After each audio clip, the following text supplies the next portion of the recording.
Good evening and welcome to the Pennsylvania Parks and Forest Foundation's virtual presentation in recognition of the award winners from the first ever song contest. And this year it was focused on the Environmental Rights Amendment, for which we were celebrating the 50th anniversary this year. We're excited to be here with you. We are broadcasting live from our homes. You are either watching this on YouTube or Facebook. Feel free to post comments in the chat box on either of those platforms and to applaud our award winners. We had a really tough time listening to all of the songs that were submitted and choosing the winners, but we're super excited with our guest here today. My name is Marcy Mowry. I'm the president of the Pennsylvania Parks and Forest Foundation. We're a nonprofit working with all 121 state parks and the 2.2 million acres of state forest. I have the pleasure today to introduce to you Franklin Curry, who is the author of the Environmental Rights Amendment. I'm going to give you just a little bit of his bio from his webpage. Franklin brings to his work the unique perspective of one who has been on both sides, both inside and outside the legislature. He was elected to the Pennsylvania House of Representatives for 3 terms from 1966 to 1972. He was a leader in the enactment of the environmental laws, such as the Clean Streams Act, that are seen as the culmination of the environmental revolution that marked the end of the exploitation of the state's natural resources by the coal, steel, and railroad industries. He was the author and lead advocate for the environmental amendment to the state constitution that declares a right to clean environment by the people and makes the state government the trustees of the public natural resources. In 1972, Senator Franklin Curry was elected to the first of 2 terms in the Pennsylvania State Senate, where he became a leader in government reform. Curry also led a 6-year struggle that resulted in the enactment of the state's floodplain and stormwater management laws. He retired voluntarily from the state Senate in 1980 and turned to full-time law practice. So Franklin, we're super excited to have you here with us today. We've been celebrating the 50th anniversary of the Environmental Rights Amendment, which really, we're very unique among the states to have this amendment. And we're hoping that you could talk a little bit about the creation of the ERA and what this means for Pennsylvania today. Well, Marcy, thank you very much. And you and the Pennsylvania Parks and Forest Foundation are to be commended for the work you're doing for the environment generally, as well as for this amendment. But I want to tell you, I'm absolutely flabbergasted. I never dreamed when I ran for the House in 1966, that's over 50 years ago, anything like this would be happening 50 or 60 years later. I never dreamed. Constitutional amendments were the last thing on my mind when I ran for the House.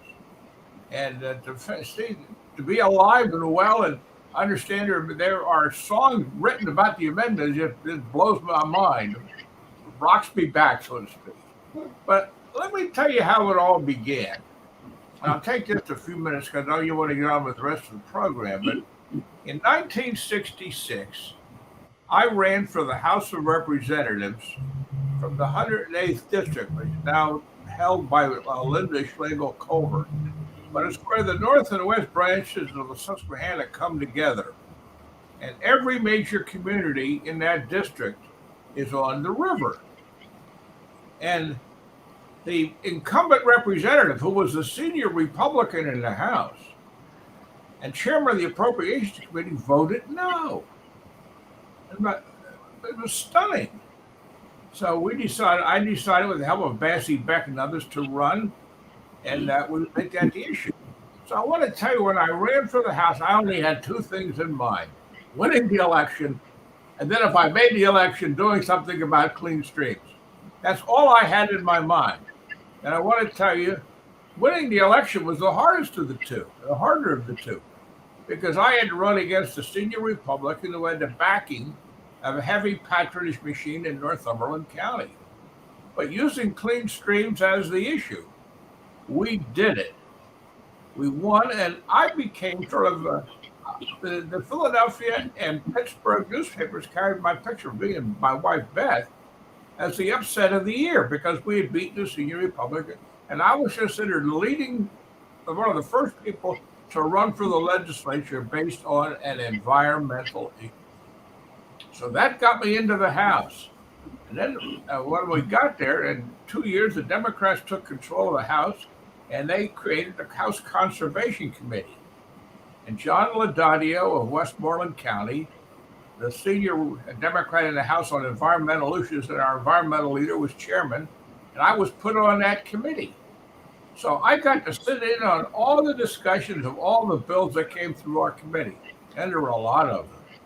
I only was deeply involved in one, and that was the Clean Streams Law, and I was heavily involved in that. We also dealt with things like the Clean Air Law, mining restoration law, strip mining laws, waste management laws, creating a Department of Environmental Protection, a Scenic Rivers Bill, and about 6 others. It was stunning how many bills went through our committee. Now, we didn't write all of them. Most of them, a lot of them came from outside, or the Senate sent a few over. But they had to go through our committee, so I got to sit in on all of them and to discuss them. And being a lawyer, that was helpful. Well, I realized when this was going on that these are only statutes. They can be repealed or modified as quickly as they can be passed. So I said, we need something more permanent. And so I saw that New York was considering an amendment to its constitution on the environment. Because that's what we need, a constitutional amendment. So I spent the winter of 1968 and 69 working on the amendment, which I introduced in February or March of 1969. And it was pretty much what it is now, but I introduced it in the House, and it passed the House with a couple of amendments. It took 2 amendments. I forgot. One amendment was that the Speaker of the House called me in with Laudadio and the Majority Leader Leroy Irvis and said, I like your amendment. It's a great idea. Just one thing in mind. If you put in that phrase in their natural estate, that could block urban renewal in Philadelphia. So I agreed to take the phrase in their natural estate out. And of course, then the Speaker got behind it and got it through the House in a hurry. The Senate made 2 or 3 amendments to it. Perhaps the most important was one suggested by Dr. Goddard. The language as introduced said that the state of Pennsylvania, as a trustee of the natural resources, shall preserve them for future generations. Goddard said that's not the right word. Conserve is. That's in the best tradition of Gifford change. Preserve to conserve. And they sent it back to the House in early 1970. And I'll never forget, in 1970, April the 12th, I think it was, we held the first Earth Day in Harrisburg. And Senator Gaylord Nelson of Wisconsin, who was the father of the National Earth Day movement, was the main speaker. And as part of that ceremony, before his speech, the speaker called on me and I moved that the House concur in the Senate amendments, which meant that if that happened, then we could just pass it again and be ready to go before the voters, which I did. So I made the motion, and the senior Republican on our committee, Bill Wilkes, seconded the motion. I went in. And by the way, if you see my book, the Appendix 2 has a transcript of the State House of Representatives Journal for that day. It includes my motion. It includes Gaylord Nelson's speech, and it's all there in the book. But anyhow, so the bill went passed, and I reintroduced it in 1971, and it went through very quickly. I introduced it in February, and it was passed in time to go on the ballot May the 18th, 1971. And I got a lot of help. The Pennsylvania Federation of Sportsmen were strong for it. Pennsylvania Environmental Council supported it very actively. Pennsylvania Bar Association, the Legal Women Voters, and so on. And the result was on Election Day, there were 5 amendments on the ballot. As you all know, in Pennsylvania, to amend the Constitution, the proposal's got to go through 2 sessions of the legislature in the same form, and then go before the voters for a up or down vote. Well, on May the 18th, 1971, the Environmental Rights Amendment passed by over 4-1. 1,021,000 to 250,000 votes. It was stunning. Now, was an amendment on the ballot that day to give women political and legal rights. That only passed 2-1. And I keep teasing my wife about that, but I don't mean to minimize. They're both very important. But the reason for, I think, the environmental got so much higher was because people were really angry at what the coal companies and the rail companies and the steel companies had done to the state for the 100 years prior to that time. They were really angry. Television showed it to them, and they reacted by supporting it. So the amendment became law in 1971. Then went in kind of a hiatus because the courts didn't really look at it right. The courts of Pennsylvania applied something called the Payne versus Kassab test, which is a balancing act on whether a project that would infringe on the environment, whether that should be approved by the state or not. And it was a cost-benefit analysis, and very few people were successful in challenging these projects. But the Payne versus Kassab test was not based on the text of the amendment. And people like John Dernbach, who's a constitutional lawyer at the Widener Law School, pointed this out in the law review article. So finally, in 2013, the Robinson Township case came before the Supreme Court of Pennsylvania. And Chief Justice Ronald Castile took this case for himself personally. You know, the Chief Justice could decide who gets to write the opinions. He wanted to do this. So he did the research with his staff, and they came up with which is absolutely revolutionary, mind-blowing opinion for the Supreme Court of Pennsylvania. Will you believe what his main director of the courts was? He told the courts of Pennsylvania to read the English language. Read the English language and apply this amendment. Payne versus Kassab is not based on the amendment, so please read it. That was his direction, and as a result of his direction, and in that opinion, they invalidated 2 sections of the oil and gas law. This was unheard of. It was put real teeth in the amendment. But they knocked out the section whereby the state preempted local zoning, and they knocked out a section that was that prevented medical information being shared between doctors about medical conditions related to the oil and gas industry. So that was a real revolutionary case. Now, the problem with the case was it was a plurality decision, not a majority opinion. You have to have a majority of 7. This only had 3 on Castile's opinion, but Justice Baer went along with the result, so that made it 4-. They gave him 4 votes. It became it prevailed, but it still wasn't a majority opinion. But a couple of years later, in the Pennsylvania Environmental Defense Fund case led by John Childs of the Pennsylvania Environmental Defense Fund, they challenged the legislature's diversion of funds from the oil and gas law for general purposes rather than for environmental purposes, which is what was earmarked for. And this time there was a majority opinion. They got 4 justices who agreed. They fully endorsed Justice Castile's opinion, and that became the law of the land, and it's now the law today. So as I look today, 50 years later, I think Article 1, Section 27 is alive and well. It's being used in a lot of cases. It's being used in the cases involving, for example, the Delaware River Commission barring of fracking in its territory. It's being used in litigation on Reggie and a lot of other cases. So it is being put to good use, and I feel very good about that.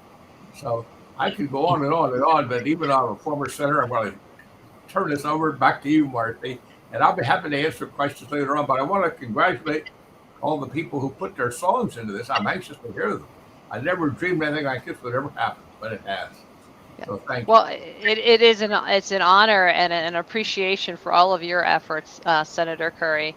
You know, one of the things I like is we had an age spectrum of entries into the song contest because your work really did touch future generations and will continue to do that.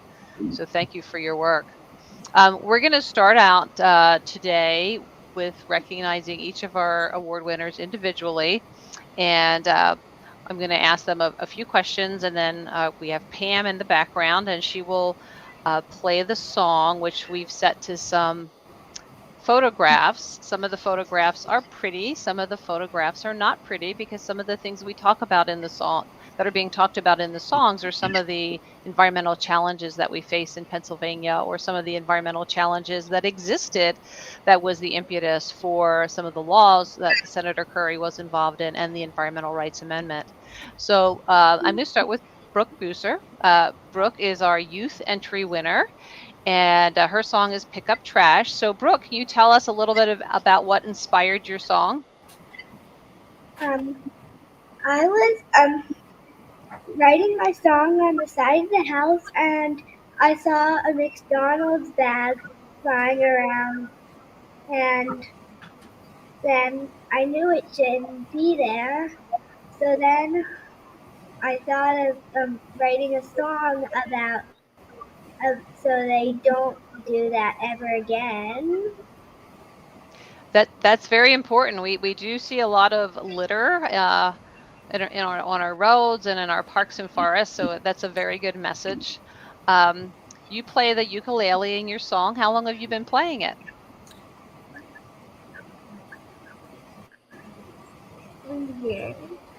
A year? That's that's awesome. That's awesome. And what would you like people to remember about your song? To pick up trash. That's a great message. So we're gonna turn to Pam and see if Pam is ready. We're having some challenges. One of our winners' camera went out, so we did talk about there may be some technical glitches. They happen, but we're gonna roll with it. So Pam, are you able to roll the first video, the first song?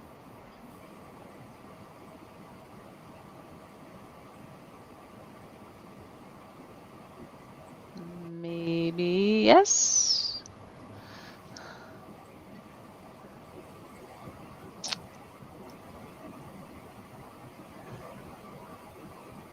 Let's just hold on here.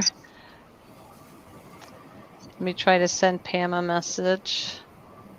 Okay, so here's one of those technical glitches we had talked about. So, hi everybody. Hi there.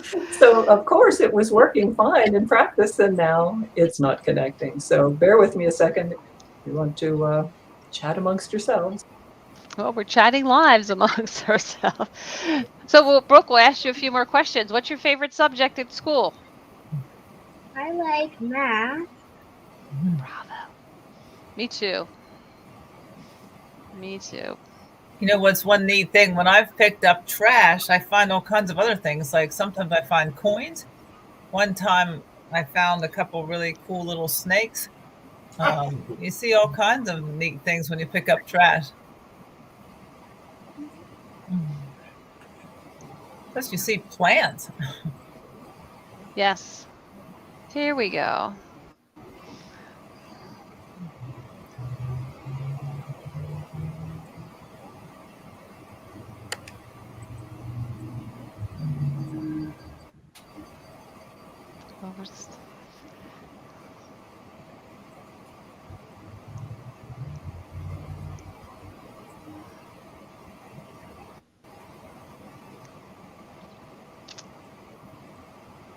So we were.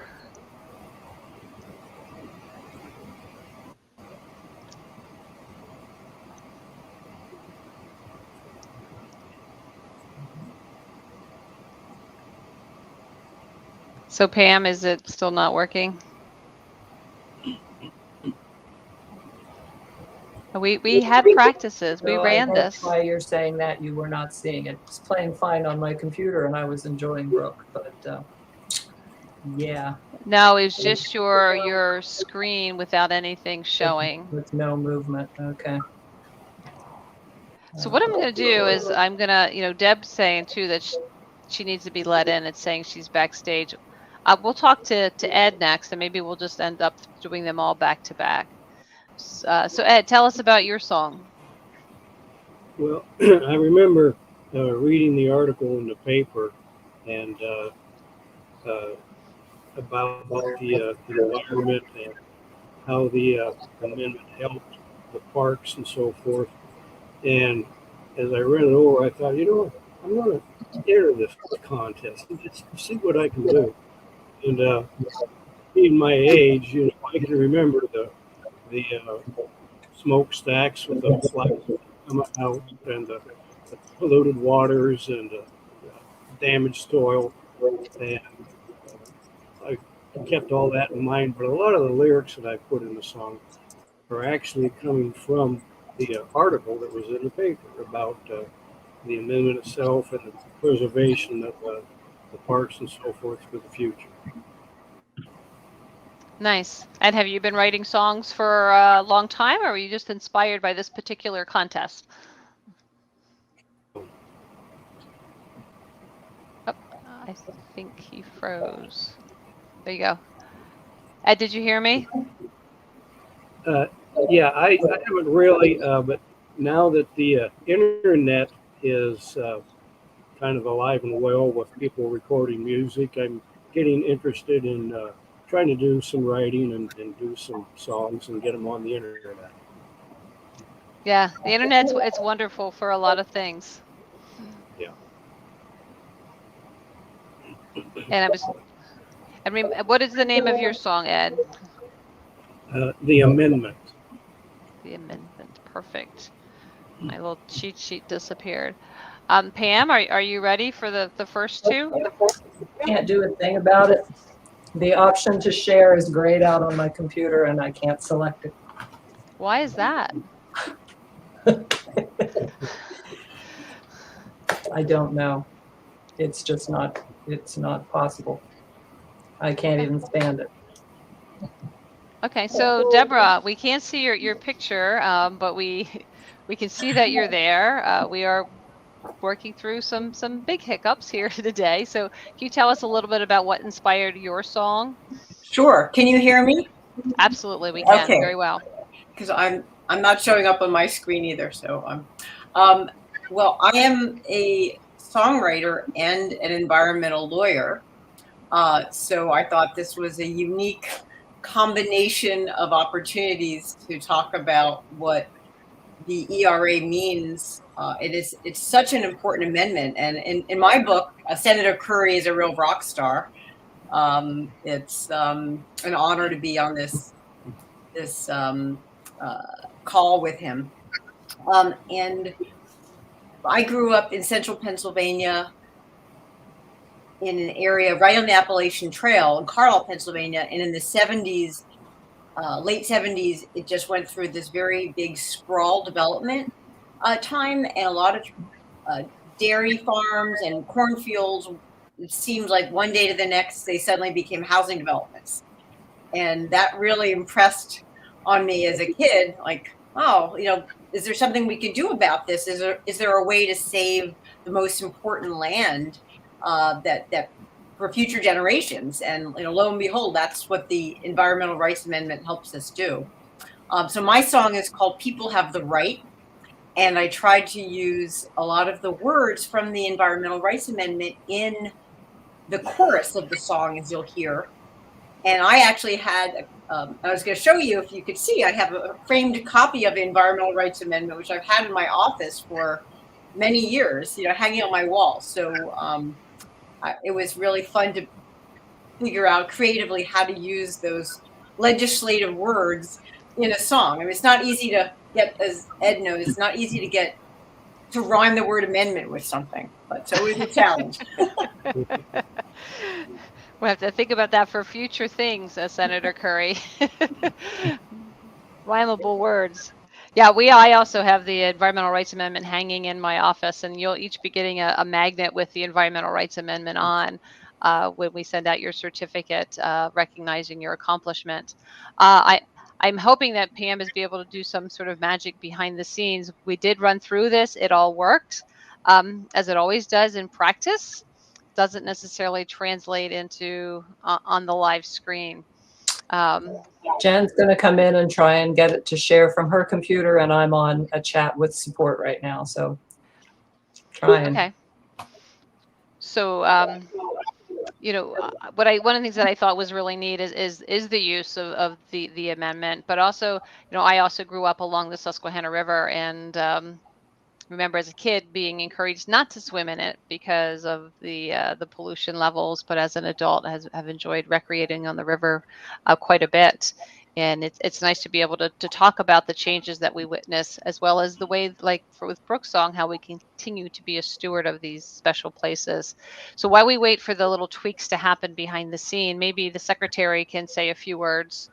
And unfortunately, Secretary Dunn, I'm sorry that you're not getting to see and hear the songs before you say a few words, but if you can roll with us, I'd like to introduce Secretary Dunn. She is the head of the Department of Conservation and Natural Resources, which is the agency that's charged with being the steward of our state parks and state forests. So welcome, Secretary. Yeah, great to be here. I'm really looking forward to hearing the videos, and I think Ed, maybe yours might be on YouTube. I was just Googling to see if they were up.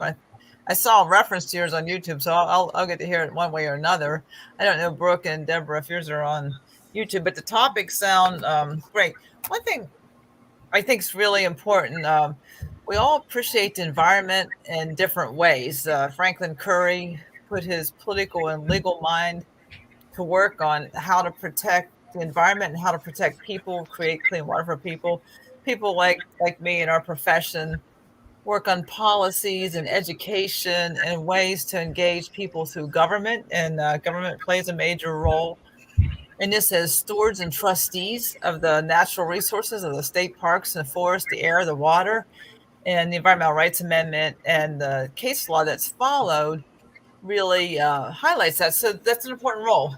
However, when you look at connecting 13 million Pennsylvanians to the environment that supports them, we've got to use every tool in our toolkit. We've got significant challenges for the environment ahead with climate change and flooding, and the sprawl development that Deborah referred to is happening in droves in the Cumberland Valley near Carlisle and across the 81 corridor. The litter that Brooke refers to is amazingly happening more and more, and it really it requires education from young people and old people alike. The commitment of people to this constitutional amendment and their understanding of their rights has to reach people through different ways.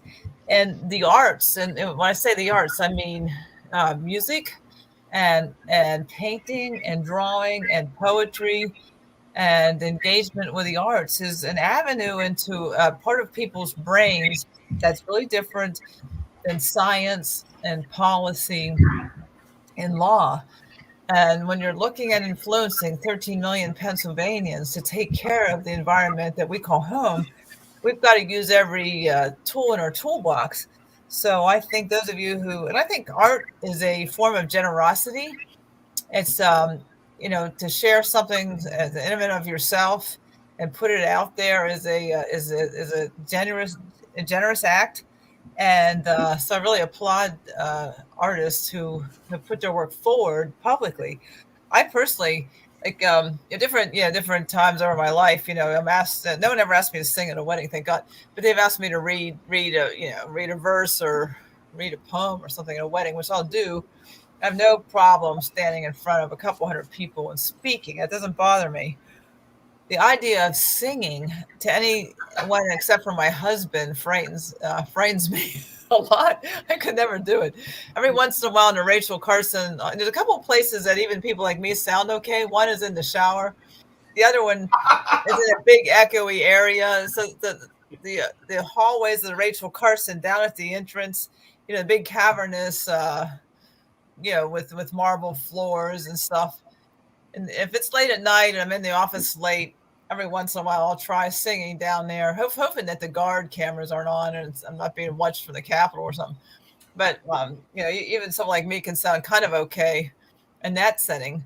But I do applaud PPFF and the artists on this for creating this song and creating a pathway for people to understand the environment, what they can do, their constitutional right, the amendment, and what it really means, because it has deep and lasting meaning for Pennsylvanians. And you're creating one way to have a lot of people understand this that may not be reachable by the daily work people like me do. So I really, really appreciate it. And one way or another, I'll definitely listen to your songs, whether we're able to queue them up on this or whether I can find them on YouTube or whether Pam and Marcy will send them around.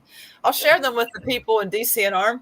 The other thing that, I really defend people in government for the good work they do as trustees of the resource for people, and not everybody thanks people for that. But when they see citizens who are generously caring about the environment, like you folks are, that the singers here are, that really means a lot to the day-to-day workers and the agencies that protect the environment, like DCNR and DEP. So I'll share the songs widely in whatever format that I'm able to pass them on, and I definitely look forward to and applaud your knowledge and innovation and generosity for sharing your songs. Thank you, Secretary. And if we get the songs up, they're set with pictures that are kind of reflective of the message of the song, but also we held a photo contest at the same time, and we asked people to pictorially depict the Environmental Rights Amendment through photographs. So I'm just checking in with Pam and Jen and see if they've had any luck with talking to support or doing some magic backstage, because I don't want to keep people, hanging if we're unable to show them. Pam? Jen's going to try sharing. I'm still on with support, and he's working on it. So we see lots of things on there we go. Let's see.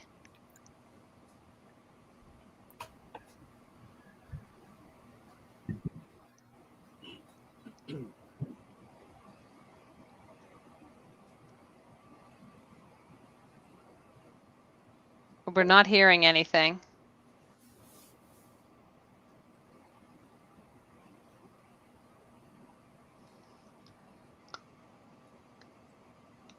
So we could see some pictures, but we couldn't hear the song.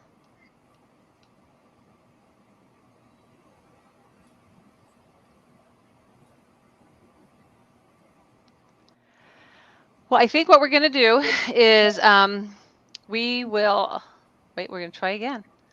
That's what we're going to do.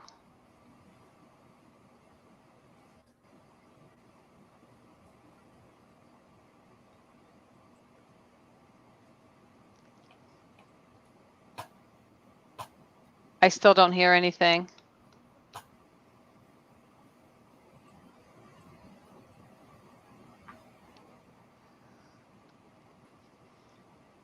Well, Brooke, you can at least see we found a lot of trash pictures to go with your lyrics, unfortunately. Well, I apologize that we were having these hiccups. We did run through this in practice. It all went well. To share a little story with you, I got married in December through a Zoom wedding, and the same thing happened then. Everything went great with the rehearsal. Then the actual day of the event, nothing seemed to go right with the cameras and the sound system. So maybe it's my juju. But what we'll do is we have the songs, we have the videos we put the songs to, is we will upload those to our YouTube page so that you can see them and so that we can share them out that way. We will be sending to you your prize recognition as well as a certificate, and doing a press release to let others know of your success and your commitment to the preservation and the conservation of our natural assets through your music. I want to applaud all of you for entering. As I said, we had a number of entries. We listened to them all, and yours really stood out for showcasing the Environmental Rights Amendment or talking about actions that we can take to conserve our natural assets here in the Commonwealth of Pennsylvania. So I want to applaud you. I will applaud you. And look for a piece of mail from us, as well as Pam, you have luck? no. The report says we can only share audio from a Chrome tab MP4, which I'm sorry, we did it 10 minutes ago. So I don't know. I'm so sorry. You just have no idea. So we'll turn them into videos and post them. So they'll be there, and Jen will be in touch with you to get some quotes because we'll put out a press release. So I'm so very happy to meet all of you via the internet, and congratulations on your win. So thank you. Thank you, Marcy. Yep, you're welcome. Bye. Bye. Thank you. Great Thank you. privilege to be Welcome. here. Yep. Bye-bye.